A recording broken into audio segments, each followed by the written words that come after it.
व्यालयज्ञसूत्रमिन्दुशेखरं कृपाकरं नारदादियोगिवृन्दवन्दितं दिगम्बरं काशिकापुराधिनाथ कालभैरवं भजे।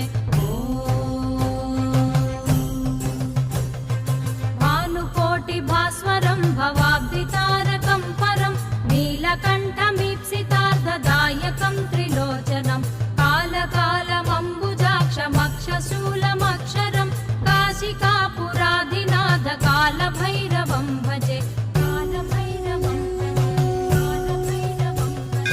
शूलटङ्कपाशदण्डपाणिमादिकारणं श्यामकायमादिदेवमक्षरं निरामयं भीमविक्रमं प्रभुं विचित्रताण्डवप्रियं